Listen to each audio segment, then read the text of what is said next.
क्या आपके साथ कभी ऐसा हुआ है कि क्रोध में, गुस्से में आपने अपना आपा खो बैठा और कुछ ऐसा आप कर गए जिसके वजह से आपको आज तक रिग्रेट हो रहा है? आपने कुछ ऐसा हरकत किया, किसी के ऊपर हाथ उठा लिया या फिर कुछ ऐसा अपशब्द कह दिया जो आपको नहीं करना चाहिए था या नहीं कहना चाहिए था और जिसका रिग्रेट आपको आज तक हो रहा है। अनफॉर्चुनेटली ये मेरे साथ हो रहा है क्योंकि मैंने भी अतीत में, पास्ट में ऐसा बहुत बार मेरे साथ हो चुका है। भगवत गीता में हमें इस प्रश्न का उत्तर मिलता है कि कैसे इसको ठीक किया जाए। भगवत गीता से हमें यह भी पता चलता है कि क्रोध किस लिए आता है। क्रोध का ये जो फीलिंग है, ये जो थॉट है, ये हमारे मन में कैसे आता है, क्यों आता है, ये हमें भगवत गीता से पता चलता है। देखिए, भगवत गीता के दूसरे अध्याय में, सांख्य योग अध्याय में जो 62 नंबर 62 श्लोक है, वो मैं आपको पढ़ के सुनाऊंगा। आपको स्क्रीन में भी वो दिखाई देगा। ध्ययतो विषयान पुंस संगस्तेषुपजायते संगात संजायते काम कामात क्रोधः विजायते।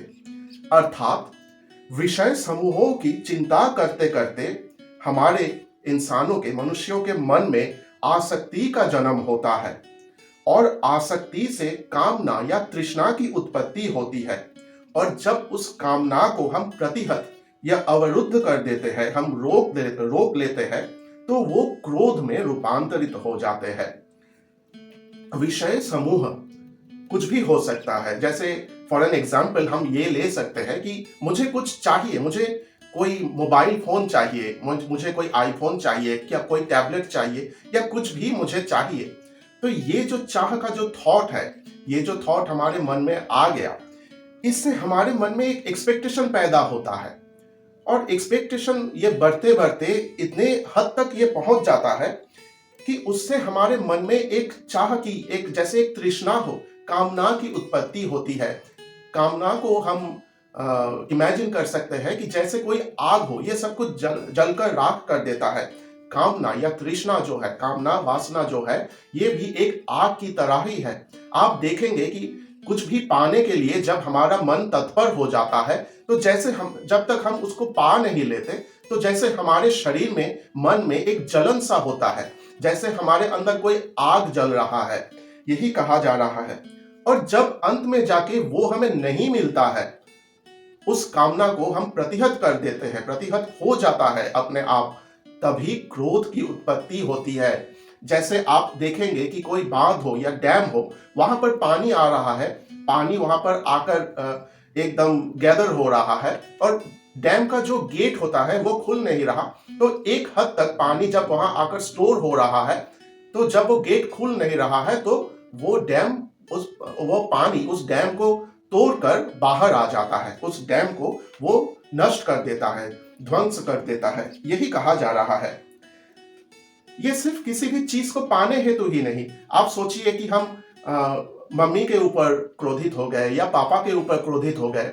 मम्मी को आप बुला रहे हैं कि मम्मी मुझे चाय चाहिए, मम्मी मुझे खाना दीजिए, मगर मम्मी किसी और काम में बिजी है। हो सकता है ये इंपॉर्टेंट हो उनके लिए, मगर वो वहां बिजी है और हमें वो खाना, वो चाय या कॉफी मिल नहीं रहा है। तो थोड़ी देर बाद हम उन पर क्रोधित हो जाएंगे और उनको बुरा भला कह देंगे। वो इसलिए क्योंकि हमारे मन में जो आसक्ति था उस खाने की प्रति, चाय या कॉफी के प्रति, और मुझे एक्सपेक्टेशन था कि मम्मी लाकर वो मुझे देगी, मगर वो आ नहीं रही है।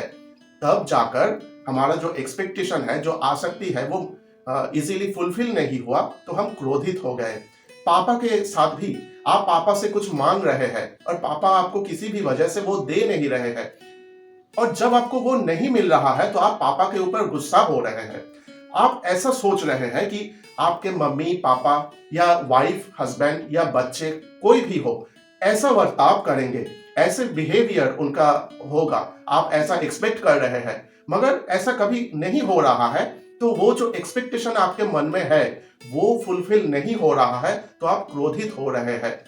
आप ऐसा सोच रहे हैं कि आपका जो पति है या आपकी जो बीवी है वो आपके हिसाब से ही चलेगी या चलेगा, मगर ऐसा नहीं होता। उनका अलग एक जिंदगी होता है, उनका अलग एक थॉट प्रोसेस होता है, वो उन्हीं के हिसाब से चलते रहते हैं। और जब आपका वो एक्सपेक्टेशन था उनके ऊपर वो मीट नहीं हो रहा, वो फुलफिल नहीं हो रहा, आप उन पर गुस्सा हो रहे हैं, आप उन पर क्रोधित हो रहे हैं। आप सोच रहे हैं कि आपके बच्चे शरारती ना बने, मगर बच्चों का तो नेचर ही है शरारत करना।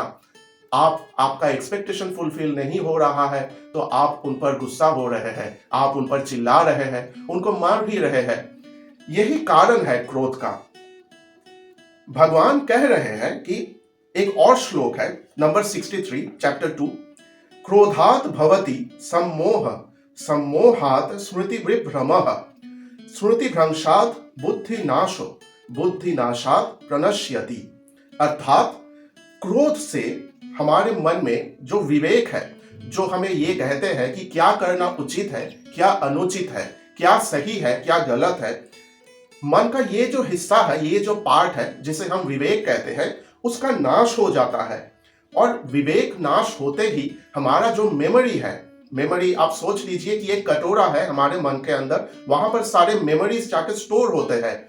वो जो मेमोरी है वो भी ब्लॉक हो जाता है, स्मृति विलोप हो जाता है, स्मृति भ्रंश हो जाता है, और उसी के कारण हमारा जो विचार करने का बुद्धि है वो भी विनष्ट होता है। और ऐसा होने से हम आपा खो बैठते हैं और लोगों को बुरा भला कह देते हैं, किसी के ऊपर हाथ भी उठा लेते हैं, या कोई ऐसा काम कर जाते हैं जो करना उचित नहीं था और बाद में जाके हम रिग्रेट करते हैं। इसलिए भगवान इसका उपाय भी बता रहे हैं कि तुम किसी भी विषय के ऊपर एक्सपेक्टेशंस मत रखो, क्योंकि एक्सपेक्टेशंस हार्ट। और अगर हम ऐसा हो सके, अगर हमारा जो मन है, जो विवेक है, जो हमें बताता है कि क्या सही है क्या गलत है, इसको हम एक्टिवेट कर ले तो हमें सब कुछ बिल्कुल क्लियरली पता चल जाएगा हर वक्त। कोई भी चीज अगर हो रहा है तो आप पहले विचार कीजिए कि ये क्यों हो रहा है। मम्मी को आपने बुलाया कॉफी लाने के लिए, मगर वो ला नहीं रही है, वो क्यों नहीं ला रही है, वो किसी काम में बिजी हो गई, ये आप सोचिए। और जब आपके मन का ये हिस्सा है जो आपको, जो विवेक कहलाता है, जो आपको सब कुछ समझाएगा कि क्या सही है क्या गलत है, ये एक्टिवेटेड हो जाता है, तो ऑटोमेटिकली आप देखेंगे कि बहुत सारे सिचुएशंस में, अधिकतर मेजॉरिटी ऑफ सिचुएशंस में, आप ठंडा, अपने आप को ठंडा रख पाने में आप सफल हो जाते हैं। और आपके मन में उस वक्त एक प्रसन्नता होगी। आप देखेंगे कि कोई भी एक सिचुएशन ऐसा आया जब आपके मन में क्रोध आया, आप गुस्सा होने लगे, मगर आपने मन ही मन में उसको शांत कर लिया, आप उसको शांत करने में सफल हो गए, तो आप देखेंगे कि उसके बाद आपके मन में एक प्रसन्नता आएगी। मैंने करके देखा है, मैंने इसका एक्सपीरियंस किया है। भगवान कह रहे हैं, प्रसादे सर्व दुखानाम हानिरस्योपजायते, प्रसन्न चेतसो ह्याशु बुद्धि पर्यवतिष्ठते। अर्थात अगर हम क्रोध को शांत करने का ये जो तरीका है, इसको पकड़ ले, इसका अभ्यास कर ले और हर वक्त क्रोध को शांत कर सके, तो हमारे मन में जो प्रसन्नता आएगी, और धीरे धीरे ऐसा करते करते वो प्रसन्नता, वो हैप्पीनेस, वो कामनेस, वो स्टिलनेस, आप कुछ भी कह सकते हैं, वो हमारे मन में टेम्पररी से परमानेंट हो जाएगा। और जब वो प्रसन्नता, वो आनंद, वो हैप्पीनेस, वो स्टिलनेस, कामनेस हमारे मन में परमानेंट हो जाए, तो हमारे सारे दुखों की विनाश होती है और हम अपना जो काम है वो बिल्कुल अनडिस्टर्ब्ड वे से कर पाते हैं। कैसा लगा आपको ये टॉपिक जिसके बारे में हमने आज चर्चा की? अगर आपको कुछ कहना है, कोई सवाल पूछना है या कोई सजेशंस देना है, या आपके साथ ऐसा कुछ हुआ है जब आप क्रोधित हो गए लेकिन मन ही मन में आपने अपने आप को शांत कर लिया, तो आप बेझिझक कमेंट में मुझे बता सकते हैं। मैं आपके कमेंट्स का इंतजार करूंगा।